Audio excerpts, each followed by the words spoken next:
믿음으로 산다는 것이 어떠한 것인지 우리는 히브리서 11장에 있는 말씀을 가지고 계속해서 말씀의 은혜를 나누고 있습니다. 등장하는 그 인물을 통해서 믿음의 선진들이 어떻게 살아왔는지 그것들을 우리가 보면서 믿음의 삶을 우리가 배우고 있습니다. 아벨을 통해서 예배하는 믿음을 우리가 살펴보았고, 또 우리가 에녹을 통해서 하나님과 동행하는 이 믿음에 대해서 우리가 배웠습니다. 그리고 지난 주일 날에는 노아를 통해서 그 노아의 그 믿음이 하나님의 은혜로 시작된 것이라는 그 믿음에 대해서 우리가 함께 살펴보았습니다. 이제 오늘 끝으로 이 아브라함의 믿음을 우리 성도님들과 함께 배우고 또 살펴보고 나누어 보려고 합니다. 노아를 통해 믿음의 시작이 무엇인지 발견했다고 한다면 우리는요, 오늘 이 아브라함을 통해서 믿음의 마지막, 믿음의 끝이 무엇인지 우리는 발견할 수 있습니다. 믿음이 추구하는 것, 결국 그 믿음이 우리를 이끄는 곳이 어디인지 우리는 발견할 수 있습니다. 오늘 말씀의 제목이 본향을 사모하는 믿음, 이렇게 정했습니다. 이 본향은요, 이 고향과 조금 다른 의미가 있습니다. 고향은 저와 여러분들이 태어난 곳이지 않습니까? 우리 홈타운 고향인데, 이 본향은요, 우리 아버지가 태어나신 그곳을 우리 본향이라고 이렇게 말합니다. 그리스도인들에게 본향은 어디일까요? 하나님을 믿는 사람들, 예수 그리스도를 믿는 사람들이 돌아갈 곳인 하늘나라, 천국을 뜻합니다. 오늘 이 아브라함을 통해서 본향을 사모하는 믿음이라는 제목으로 같이 말씀의 은혜를 나누기를 원합니다. 아브라함 이렇게 이야기를 하면 가장 먼저 떠오르는 것이 무엇입니까? 하나님의 말씀에 순종해서 자신의 그 아들조차도 이 이삭을 하나님께 제물로 바치기까지 순종한 믿음의 사람, 우리는 그렇게 기억할 것입니다. 사도 바울은 이 아브라함을 뭐라고 이렇게 이야기를 하냐면 모든 믿는 사람들의 조상이며 그의 믿음의 발자취를 따라가야 된다, 이렇게 전했습니다. 아브라함이 모든 믿는 사람의 조상이라고 한다면 우리가 예수 그리스도를 믿잖아요. 우리 예수님을 믿는 사람의 조상이라고 우리가 그렇게 믿는다면, 말한다면 우리는 그의 믿음을 한번 주목해 볼 필요가 있습니다. 아브라함의 믿음은 어떻게 시작되었는가? 언제부터 시작되었을까요? 처음부터 이 아브라함에게 있어서 뭔가 내세울 만한 믿음의 업적이 있었을까요? 성경은요, 아브라함의 믿음에 대해서 이 아브라함의 믿음은 그에게서 시작된 것이 아니라 하나님으로부터 시작되었다, 이것을 우리에게 전하고 있습니다. 여호수아 우리 24장 2절에 있는 말씀인데요, 이 아브라함의 그 배경에 대해서 우리는 이해할 수 있습니다. 우리 같이 한번 읽어보겠습니다. 시작. 여호수아가 모든 백성에게 이르되 이스라엘의 하나님 여호와께서 이같이 말씀하시기를 옛적에 너희의 조상들 곧 아브라함의 아버지 나홀의 아버지 데라가 강 저쪽에 거주하여 다른 신들을 섬겼으나. 아멘. 아브라함의 아버지인 데라가 처음부터 하나님 섬기는 사람이었습니까? 우상을 섬기는 사람이었습니까? 예, 우상을 섬기는 사람이었죠. 아브라함은 우상 숭배의 가정에서 태어났고 자랐습니다. 그 아버지의 영향이 그대로 이 아브라함에게 흘러갔지 않겠습니까? 아브라함은 그의 아버지처럼 그의 인생 가운데 하나님을 만나기 전에는요, 하나님과 상관없는 인생을 살았습니다.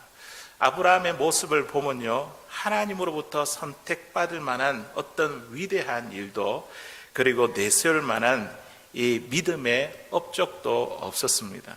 그럼에도 불구하고 하나님은 어느 날 이 아브라함을 찾아와서 아브라함을 부르셨습니다. 아무런 조건과 이유가 없이 그냥 전적인 하나님의 은혜로 하나님께서 아브라함을 선택하시고 아브라함을 부르신 것입니다. 오늘 본문 8절에 있는 말씀에 보니까 이렇게 이야기하죠. 믿음으로 아브라함은 부르심을 받았을 때에 하나님의 부르심을 받게 되었습니다. 아브라함의 믿음은요, 하나님의 부르심으로 시작되었습니다. 누구든지 언제나 믿음은요, 하나님의 부르심으로부터 시작되는 것입니다. 스데반 집사가 이제 우리 사도행전 7장에 있는 이 말씀에도 보면 이 스데반의 설교에서도 하나님이 먼저 아브라함에게 찾아갔다는 그 이야기가 나옵니다. 사도행전 7장 2절에 있는 말씀인데요. 우리 같이 읽어보겠습니다. 시작. 스데반이 이르되 여러분 부형들이여 들으소서. 우리 조상 아브라함이 하란에 있기 전 메소포타미아에 있을 때에 영광의 하나님이 그에게 보여. 아멘. 스데반 집사님이 아브라함에 대해서 증거를 할 때에 그가 하란에 있기 전에 메소포타미아, 그러니까 갈대와 우르에 있을 때에 영광의 하나님이 먼저 이 아브라함을 찾아오셨습니다. 하나님은 아브라함에게 자신의 모습을 보여주셨습니다. 내가 누구이고 그리고 어떠한 분이신지 아브라함에게 계시해 주셨습니다. 우리가 지금까지 읽어온 그리고 배워온 이 믿음의 사람들을 살펴볼 때에 자꾸만 반복되는 것이 있습니다. 그것이 무엇입니까? 그것은 바로 믿음이라는 것은 자신의 결정에 의해서 이루어진 것이 아니라 하나님으로부터 시작되었다. 이거를 자꾸 믿음의 사람을 통해서 우리에게 이야기해 주고 있습니다. 믿음은 나의 결정이 아니라 하나님의 선택으로 시작되었습니다. 하나님이 저와 여러분에게 찾아오셔서 하나님이 우리를 부르심으로 우리의 믿음이 시작된 것입니다. 저는 모태신앙인으로 태어났습니다. 아버지가 목회자이셨고 또 목회자의 자녀라서 처음부터 예수님을 믿은 것은 아닙니다. 저에게 이런 궁금증이 있었습니다. 정말 하나님이 살아계실까? 하나님이 존재하실까? 예수님의 죽음이, 예수님의 그 십자가의 죽음이 나와 무슨 상관이 있을까? 죽음 이후에 정말 천국과 지옥이 있을까? 사실이 아니라면 어떻게 하지? 등등 이런 질문으로 신앙의 회의감에 빠져 청소년 시절을 보냈습니다. 예배 시간에 또 기도를 할 때에 모두 다 눈 감고 기도하는데 저는 막 눈 뜨고 옆에 사람들 어떻게 기도하는지 막 보았습니다. 설교 시간에는 주보를 가지고 그 시간이 너무 지루하니까 아버지가 말씀을 전하실 때에 아버지의 얼굴을 보면서 아버지의 얼굴을 그리면서 이 설교 시간을 보냈습니다. 아버지의 강요와 목사의 자녀라는 이 성도님들의 기대 때문에 신앙생활이 아니라 교회 생활을 하게 되었습니다. 그러던 어느 날 겨울 수련회 가운데에 주님을 인격적으로 만나게 되었습니다. 그 수련회가 이제 신약 통독 수련회였는데요. 다른 프로그램을 없고 3박 4일 동안 밥만 먹고 성경을 읽는 그런 수련회였습니다. 그때 처음으로 소리를 내면서 신약을 마태복음부터 요한계시록까지 완독하게 되었습니다. 마태복음부터 쭉 읽어 내려오다가 둘째 날 오후에 요한복음의 이 마지막 부분인 이 요한복음 21장 이 말씀을 읽으면서 주님을 만나게 되었습니다. 부활하신 주님이 주님을 3번 부인한 이 베드로를 찾아오신 장면이거든요. 낙심에 빠져있는 이 베드로에게 찾아오셔서 하신 말씀이 무엇이냐면 내가 나를 사랑하느냐. 주님이 마치 저에게 하시는 말씀 같았습니다. 나는 너를 위해 목숨을 버렸는데 지금도 여전히 너를 믿고 있는데 왜 자꾸 나를 의심하고 피하려 하냐면서 도망치려 하냐면서 저에게 내가 나를 사랑하느냐 그렇게 물으시는 것 같았습니다. 한 번만 물어봐도 되는데 예수님이 베드로에게 몇 번 물어보십니까? 3번을 물어보잖아요. 예수님 저에게 3번을 물어보시더라고요. 그 질문을 반복하며 듣는 데에 그때 저의 완악하고 교만한 마음이 깨어지게 되었습니다. 베드로가 차마 주님을 사랑한다고 그렇게 말하지 못했지 않습니까? 왜냐하면 예수님 잡히실 때 3번이나 부인했기 때문에, 저주하기까지 부인했기 때문에 네가 나를 사랑하느냐 했을 때 차마 이 베드로가 내가 주님을 사랑합니다 그렇게 말하지 못하고 뭐라고 이야기를 합니까? 주님께서 아십니다. 내가 주님을 사랑하는 것을 주님께서 아십니다. 차마 말하지 못하고 주님께서 아십니다. 이렇게 말하는 베드로의 심정이 꼭 저의 심정같이 느껴졌습니다. 주님이 저에게 말씀으로 찾아오셔서 저는 믿음이 시작되었습니다. 주님을 만난 후에 그동안에 가졌던 주님에 대한 의심이 사라졌습니다. 십자가의 사랑이 믿어졌습니다. 의심 많던 저였는데 예수님이 믿어졌다는 이 사실이 너무나 놀라웠습니다. 사랑하는 성도 여러분, 여기 앉아있는 저와 여러분도 이와 똑같은 경험을 했지 않습니까? 우리의 믿음, 내가 결정한 것이 아니라 어느 순간에 주님께서 우리를 부르셔서 우리에게 믿음을 주셔가지고 갑자기 예수님의 십자가의 사랑이 믿어지게 된 것입니다. 이게 얼마나 놀라운 일입니까? 주님이 여러분에게 누구인지 보여주시고 알게 해주셔서 우리 가운데 믿음이 생겨나게 된 것입니다. 에베소서 1장 4절에서 5절에 있는 말씀인데요, 우리 같이 한번 읽어보도록 하겠습니다. 시작. 곧 창세전에 그리스도 안에서 우리를 택하사 우리로 사랑 안에서 그 앞에 거룩하고 흠이 없게 하시려고 그 기쁘신 뜻대로 우리를 예정하사 예수 그리스도로 말미암아 자기의 아들들이 되게 하셨으니. 아멘. 우리의 믿음과 구원, 이거는 어떻게 해서 우리가 생겨나게 되었습니까? 하나님께서 이 모든 것을 행하신 일이라고 이렇게 말씀하고 있습니다. 하나님께서 창세전에 먼저 우리를 택하셨습니다. 그리고 하나님께서 기쁘신 뜻에 따라 우리를 예정하셨습니다. 우리를 구원하기 위해 이 땅에 독생자 예수 그리스도를 보내어 주셨고, 그 주님의 십자가의 사건을 믿을 수 있도록 우리에게 믿음을 주셔서 우리가 하나님의 자녀가 되었습니다. 우리의 믿음과 구원은요, 나의 결정이 아니라, 내가 믿었기 때문이 아니라 하나님께서 우리에게 주신 구원의 은혜요 선물입니다. 지난 주일날에 우리가 함께 나누었던 이 노아도 마찬가지지 않습니까? 노아는 보이지 않는 일에 하나님의 경고를 받고 방주를 지었습니다. 방주를 지으면서 하나님의 심판과 구원을 준비했습니다. 이 얼마나 대단한 믿음입니까? 그런데 그의 믿음은 하나님의 은혜로 시작되었다며 성경은 그렇게 전하고 있습니다. 창세기 6장 8절에 있는 말씀 보니까 그러나 노아는 하나님께 은혜를 입었더라. 하나님께 은혜를 입은 자였더라.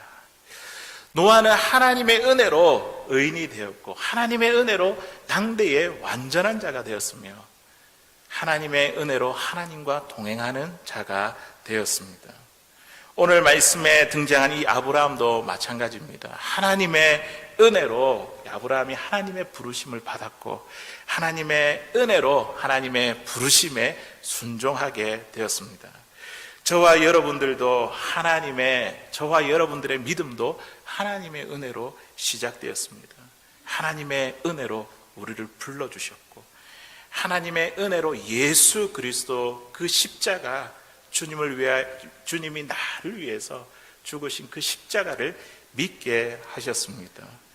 하나님의 은혜로 그 믿음을 통해 저와 여러분들을 하나님의 자녀로 삼아 주셨습니다. 이 얼마나 큰 은혜와 큰 복입니까? 예수님이 믿어진다는 이 사실이 이 세상에서 가장 큰 복임을 믿습니다. 아무런 조건 없이 우리를 불러주신 그 하나님의 은혜에 늘 감사하고 또 늘 겸손하며 하나님을 높이고 자랑하며 사는 것이 바로 믿음으로 살아가는 자의 모습임을 믿습니다. 아브라함은요, 하나님의 부르심에 순종으로 반응했습니다. 오늘 말씀에 보니까요. 오늘 본문 8절에 있는 말씀 우리 같이 한번 읽어보도록 하겠습니다. 시작.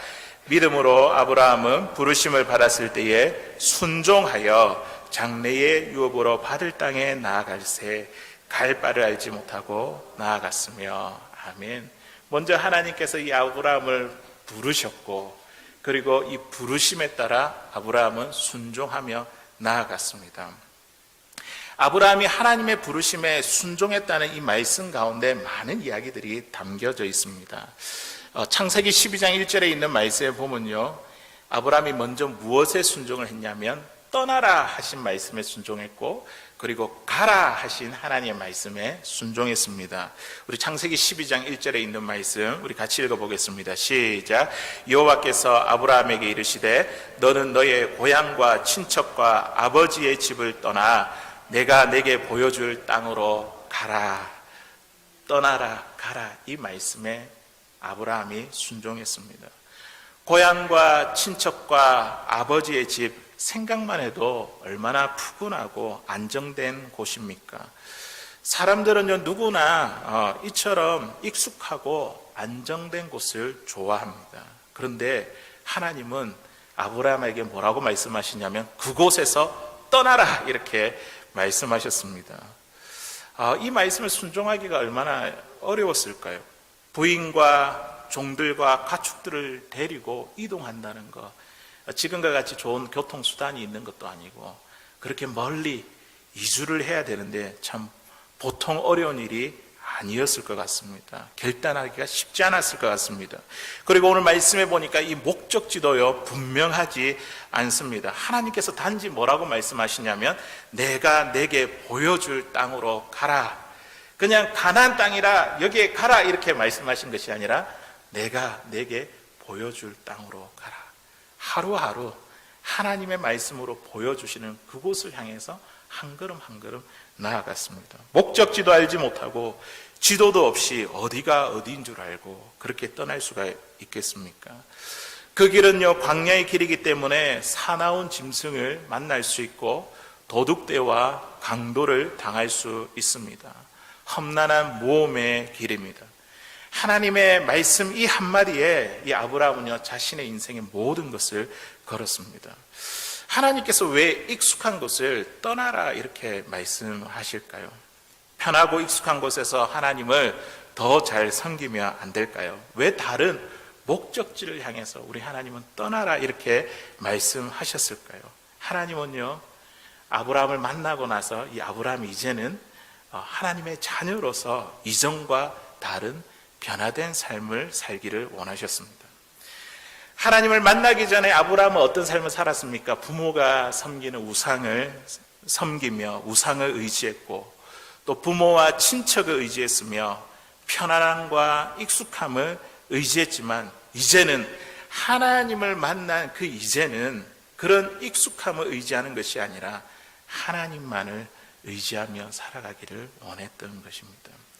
우상을 버리고 하나님만 섬기라고 그렇게 아브라함을 부르신 것입니다. 사랑하는 성도 여러분, 저와 여러분들도 마찬가지입니다. 우리를 하나님의 자녀로 부르신 이유가 무엇입니까? 변화를 위해서. 주님을 만나기 전에 우리가 의지하던 모든 것들을 우리가 다 내려놓고 그곳에서 떠나서 이제 그거 의지하지 않고 하나님의 백성으로 자녀로서 하나님만을 의지하기 위해 하나님만을 섬기기 위해 우리를 불러주셨습니다. 비록 우리의 이 신앙의 길은요 광야와 같기 때문에 때로는 목마름과 굶주림 이런 결핍함, 부족함을 느낄 수 있습니다. 도둑대와 강도를 만날 수 있는 고난과 고통의 길일 수도 있습니다. 그때마다 우리는요 하나님의 말씀을 지도 삼아 하나님만을 의지하고 하나님의 인도하심을 받아 하나님께서 원하시는 그 목적지에 도착하는 것이 우리의 믿음의 여정입니다. 오늘 말씀해 보시면요 아브라함이요 처음부터 완전한 순종을 한 것이 아닙니다. 이 광야의 길을 통해서 여러 차례의 이 고난의 길을 통과하면서 순종이 무엇인지 믿음이 무엇인지 그렇게 배워 나갔습니다. 하나님께서 아브라함을 부르시고 떠나라고 말씀하셨지만 고향과 그 친척을 떠나라 이렇게 말씀하셨지만 이 아브라함은요 사실 보니까 고향은 떠났는데 친척은 떠나지 못했습니다. 갈대우르에서 하나님을 만나고 그가 떠날 때에 누구를 데리고 갔습니까? 아버지 데라와 그리고 조카 롯을 데리고 떠났습니다. 그리고는 하란이라는 곳에 멈추었습니다. 약속의 땅이 아니지 않습니까? 그런데 그 땅에 머물렀습니다. 계속 이동하지 않고 그곳에서 한 5년, 6년 동안의 시간을 보내었습니다. 결국 하나님의 인도하심으로 가나안 땅에 도착했지만 또 그곳에 가니까 기근이 너무 심해서 먹을 것이 없어서 이 아브라함이 어디로 내려갔냐면 애굽으로 내려갔습니다. 하나님을 의지해야 할 이 아브라함이요. 그런데 그 약속의 땅에 들어가서 그가 다시 애굽 땅으로 내려갔습니다. 애굽을 의지했습니다. 그곳에서 아브라함은 애굽 사람들이 두려워서 자신의 아내 이 사라를 자기의 누이라고 이렇게 속였습니다. 애굽의 바로 왕이 사라를 자기의 아내로 삼으려고 했습니다. 그날 밤에 하나님이 누구의 꿈에 나타나셨을까요? 아브라함의 꿈에 나타나셨을까요? 바로의 꿈에 나타나셨을까요? 바로의 꿈에 나타나셨습니다. 그리고 바로를 책망했습니다. 사실 우리가 어떻게 보면 참 믿음이 없고 하나님을 의지하지 못하는 아브라함에게 나타나가지고 막 책망해야 되지 않겠습니까? 그런데 하나님은 바로의 꿈에 나타나서 그 사라를 건드리지 말라고 하나님께서 경고하고 책망하셨습니다. 그때 아브라함은 분명히 깨달았을 것입니다. 하나님을 의지하지 못해 말씀을 순종하지 못한 애굽에 있는 자신, 그리고 아내를 누이라고 속인 이런 모습을 보면서 하나님을 의지하지 못하고 말씀에 온전히 순종하지 못한 자신의 모습을 발견하게 되었을 것입니다. 하나님은 계속해서 아브라함에게 사라를 통해서 자녀를 두시고 이 후손을 약속하셨습니다. 그런데 아브라함이 볼 때는 어땠습니까? 사라가 출산할 나이가 이미 지났지 않습니까? 이거는 불가능한 일이라고 생각했습니다. 그래서 자신의 종인 엘리에셀을 상속자로 삼으려고 했습니다. 이것도 되지 않자 그 다음에 사라의 몸종인 하갈을 통해서 이 이스마엘을 자신의 상속자로 삼으려고 했습니다. 그때에 하나님이 아브라함에게 나타나셔서 하신 말씀이 무엇이냐면 나는 전능하신 하나님이라 내 앞에 행하여 완전하라. 하나님께서 아브라함에게 그렇게 말씀하셨습니다. 이 말씀은요, 하나님이 어떠한 분이신지 아브라함에게 보여주시는 말씀이기도 하지만 또한 이 말씀은요, 아브라함이 믿음 없음을 책망하는 하나님의 말씀입니다. 너는 왜 그리 믿지 못하느냐? 지금까지 내가 누구인지 수차례 그렇게 말하고 보여주었는데 왜 믿지 못하느냐? 왜 순종하지 못하느냐? 왜 애굽을 의지하고 나를 의지하지 못하느냐? 왜 가나안 땅에 있지 못하고 애굽 땅에 있느냐? 아브라함은 광야에서 만난 여러 가지 고난의 시간을 통해 하나님을 점점 알아갔습니다. 배워갔습니다. 그냥 순종이 생긴 게 아닙니다. 그냥 믿음이 생긴 것이 아닙니다. 결국 하나님을 온전히 믿고 이삭을 제물로 바치기까지 온전한 순종에 이르게 되었습니다. 우리가 아브라함의 믿음과 순종이 너무 대단한 것 같지만 사실은 하나님께서 이 아브라함에게 믿음을 주시고 확신을 가질 수 있도록 하나님께서 다 행하신 일입니다. 하나님께서 아브라함을 기다리시고 그 아브라함을 설득하셨습니다. 후손이 없다며 다른 것을 향해서 가슴 답답해하는 아브라함을 데리고 가서 바다의 모래와 하늘의 그 별을 보여주면서 너의 후손이 이와 같을 거라고 아브라함을 설득했습니다. 하나님이 바로의 왕의 꿈에 나타나신 것은 너가 의지할 것은 애굽이 아니라 하나님이다. 너가 있을 곳은 애굽이 아니라 가나안임을 우리 하나님께서 아브라함에게 설득하셨습니다. 결국 하나님의 기다림과 이 설득을 통해 아브라함이요 믿음의 삶, 순종의 삶을 살게 하신 것입니다. 아브라함의 순종은요, 아브라함의 믿음은요, 우리 하나님께서 이루어 주신 일입니다. 사랑하는 성도 여러분, 저와 여러분의 믿음과 순종도요, 내가 했기 때문에 내 믿음과 순종이 생긴 것이 아니라 우리 하나님께서 우리에게 기다리시고 설득해 주셔서 우리에게 믿음과 순종이 생긴 것입니다.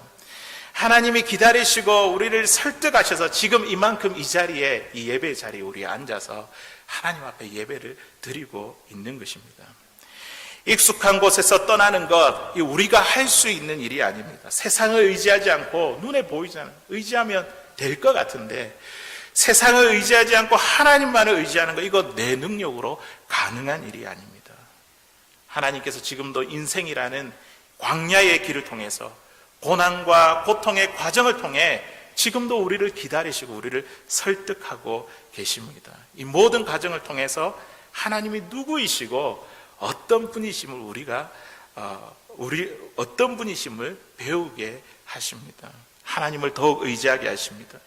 결국에는 우리가 하나님께 설득을 당하여 우리는 하나님을 향한 온전한 믿음과 순종으로 살아가게 될 것입니다. 하나님께서 왜 우리에게 온전한 믿음과 순종으로 설득하실까요? 그렇게 우리를 설득하시는 이유가 무엇일까요? 자꾸만 떠나라, 내려놓아라, 몸에 좀 힘을 빼라, 하나님을 의지해라, 보이지 않는 곳으로 가라, 그렇게 우리에게 말씀하실까요? 하나님만 의지하는 길이 바로 우리에게 유익이요 축복의 길이기 때문입니다. 세상을 의지하는 것보다 하나님을 의지하는 것이 더 큰 영광의 길임을 알기 때문에 하나님께서 자꾸만 우리에게 순종을 말하시고 믿음을 말하시고 하나님을 의지해라고 그렇게 말씀하십니다. 아브라함이 떠났기 때문에 젖과 꿀이 흐르는 가나안 땅을 얻을 수 있었습니다. 아브라함이 친척을 떠났기 때문에 모든 믿는 자의 조상이 될 수 있었습니다.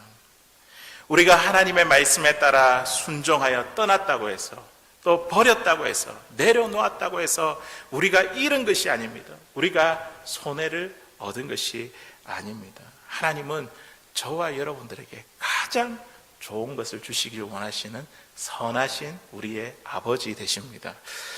마태복음 7장 11절에 있는 말씀 우리 같이 한번 읽어보겠습니다. 시작. 너희가 악한 자라도 좋은 것으로 자식에게 줄 알거든 하물며 하늘에 계신 너희의 아버지께서 구하는 자에게 좋은 것으로 주시지 않겠느냐. 아멘. 우리 하나님은 어떤 하나님이시라고요? 우리에게 좋은 것을 주시는 하나님이십니다. 우리의 아버지가 되십니다. 선하신 하나님께서 이 아브라함을요 인도하시길 원했던 최종 장소는 어디일까요? 오늘 읽은 말씀에 보면요, 오늘 이 말씀에서 우리가 놀라운 사실을 발견할 수 있습니다. 오늘 본문 9절에 있는 말씀 우리 같이 한번 읽어보겠습니다. 시작. 믿음으로 그가 이방 땅에 있는 것 같이 약속의 땅에 거류하여 동일한 약속을 유업으로 함께 받은 이삭 및 야곱과 더불어 장막에 거하였으니. 아멘. 가나안 땅이 어떤 땅입니까? 하나님께서 약속한 땅이지 않습니까? 그런데 오늘 말씀해 보니까 아브라함이 약속의 땅, 가나안 땅에 들어갔음에도 불구하고 그는요 이방의 땅에 있는 것 같이 그 땅에 정착하지 않았습니다. 외국인과 같이 나그네와 같이 그가 살았습니다. 가나안 땅을 유업으로 받은 자기 아들도 마찬가지예요. 이삭과 그 밑에 또 야곱도 아브라함과 더불어 장막 생활을 했다고 그렇게 성경은 증언하고 있습니다. 장막은 어떤 것입니까? 이동하기 위해 임시적으로 세워놓은 텐트이지 않습니까? 하나님의 약속대로 가나안 땅에 들어왔는데 이제는 이곳에서 뿌리를 내리고 정착하며 안정되게 살아야 될 것 아닙니까? 그런데도 아브라함이 이 약속의 땅에서도 계속해서 장막 생활을 한 이유가 무엇일까요? 히브리서 기자는 오늘 그 이유를 이렇게 설명합니다. 본문 10절에 있는 말씀 우리 같이 한번 읽어보겠습니다. 시작. 이는 그가 하나님이 계획하시고 지으실 터가 있는 성을 알았습니다. 아멘. 아브라함이 약속의 땅 가나안 땅에 들어가서도 텐트 생활, 장막 생활을 한 이유가 무엇이라고요? 하나님께서 준비하신 더 나은 곳을 바라보았기 때문입니다. 계획하시고 지으실 터가 있는 그 성을 하나님께서 나를 위해서 예비하신 곳, 그것을 바라보면서 더 나은 곳을 바라보았기 때문에 아브라함과 그의 후손은요 장막 생활, 텐트 생활을 했습니다. 아브라함은 가나안 땅이 자신이 있어야 될 마지막 장소가 아닌 것을 알았습니다. 하나님이 준비하신 더 나은 것을 사모했습니다. 아브라함은 하나님의 부르심에 믿음이 시작되었고 믿음으로 또 순종해서 떠났고 그는요 순종의 길을 걸어갔습니다. 그런데 그가 최후의 발걸음을 닿을 그곳이 젖과 꿀이 흐르는 가나안 땅이 아니라 가나안 땅보다 더 좋은 곳 어디입니까? 하늘나라. 그 본향 그것을 더 사모했기 때문입니다. 하나님께서 아브라함을 궁극적으로 인도하시기 원했던 장소는 이 세상이 아니라 본향인 우리 그리스도인들의 본향인 우리 성도들의 본향인 하늘나라 이곳입니다. 우리 16절에 있는 말씀 우리 한 번 더 읽어볼까요? 우리 16절에 있는 말씀 읽어보겠습니다. 시작. 그들이 이제는 더 나은 본향을 사모하니 것이라. 이러므로 하나님이 그들의 하나님이라 일컬음을 바르심을 부끄러워하지 아니하시고 그들을 위하여 한 성을 예비하시니라. 아멘. 그들을 위해서 한 성을 예비하셨는데 하나님께서 준비하신 것이 무엇입니까? 그 본향이 무엇이냐면 하늘에 있는 것이라. 하늘나라, 하나님의 나라, 천국을 말하고 있습니다.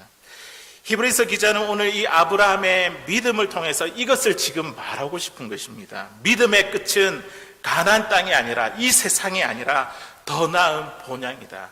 하늘나라 천국이다. 우리 성도들의 이 믿음의 목적지는 이 세상이 아니라 하나님의 나라인 천국이라는 것을 우리에게 지금 말씀하고 있습니다. 천국을 소망하는 이 믿음이 저와 여러분이 이 땅에서 추구해야 될 가장 큰 믿음임을 믿습니다. 이 편지의 수신자는 누구이냐면 이 편지를 이제 받는 사람이 누구냐면 유대 기독교인들입니다. 로마 정부와 유대주의자들로 인해 큰 핍박과 이 박해를 받은 유대 디아스포라로 흩어져 그들이 살았습니다. 그들이 얼마나 괴롭고 힘들까요? 정말 나그네와 같은 삶을 살았고 그들은 이방인과 같이 외국인과 같은 그 삶을 살았습니다. 그들에게 말하는 것이죠. 너희들의 시민권은 이 땅에 있는 것이 아니라 천국의 시민권이다. 이 땅에 살아가는 것은 마치 외국인과 같다. 이방인과 같다. 나그네다. 우리도 언젠가 이 땅을 떠나게 될 것인데 더 나은 이 본향, 우리의 본향, 하늘나라, 이 천국을 사모하기 위해서 오늘 이 히브리서 기자는 이 말씀을 기록하고 있는 것입니다. 하나님께서 아브라함을 갈대 우르에게 떠나게 하신 것은요, 아브라함이 이 세상에 정착할 곳이 아님을 말씀하시고 그를 준비하기 위함입니다. 하늘의 소망을 갖고 그가 살게 하기 위해서 그에게 이 땅에서 떠나라, 가라 그렇게 말씀하셨습니다. 이 땅에서 떠나고 버리는 훈련이 없다면 이 땅에 대한 미련과 집착으로 다가오는 죽음에 대해서 우리는 견디기 어렵게 될 것입니다. 하지만 그리스도인들은요, 이 땅이 아니라 더 나은 본향을 사모하는 자들입니다. 우리는 죽음을 향해서 나아가는 것이 아니라 영원히 살 그날을 꿈꾸며 살아가는 사람이 우리 그리스도인들이라는 거죠. 장막 인생은요, 늘 이동하는 삶을 살아갑니다. 하나님의 인도에 따라 살아갑니다. 하나님이 멈추라 하면 멈추고, 가라 하면 가고, 떠나라 하면 떠나고, 오직 하나님의 인도를 따라 살아가는 삶이 바로 장막 인생의 삶입니다. 장막 인생은요, 삶을 가볍게 삽니다. 많은 것을 축적하지 않습니다. 그리고 소유에 집착하지 않습니다. 여행을 잘 다니는 사람들의 특징을 보십시오. 그것은 바로 짐을 가볍게 하는 것이 있습니다. 우리가 지금 여행을 하고 있잖아요. 나그네로 이 땅에 우리의 본향인 천국을 향해서 우리가 순례자의 길을 지금도 우리는 걸어가고 있습니다. 사랑하는 성도 여러분, 믿음은 하나님의 부르심으로 시작되었고 또 떠나고 버리며 보이지 않는 그 길에 순종하도록 우리 하나님께서 저와 여러분들을 설득하셨습니다. 우리의 삶을 지금까지 이곳까지 이끄셨습니다. 하나님께서 우리의 믿음과 순종을 통해 결국 이끄시는 곳은 이 땅이 아니라 우리가 돌아갈 본향인 하늘나라입니다. 가장 큰 믿음은 천국을 사모하는 믿음입니다. 오늘 아브라함을 통해서 그 믿음을 통해서 우리에게 이것을 가르쳐주고 있습니다. 우리가 영적 순례자로서 더 나은 본향을 사모하는 믿음의 사람들 다 될 수 있기를, 오늘도 천국을 향해서 순례자의 걸음을 걸어갈 수 있는 사랑하는 저와 여러분들 믿음의 사람들 될 수 있기를 주의 이름으로 간절히 소원합니다.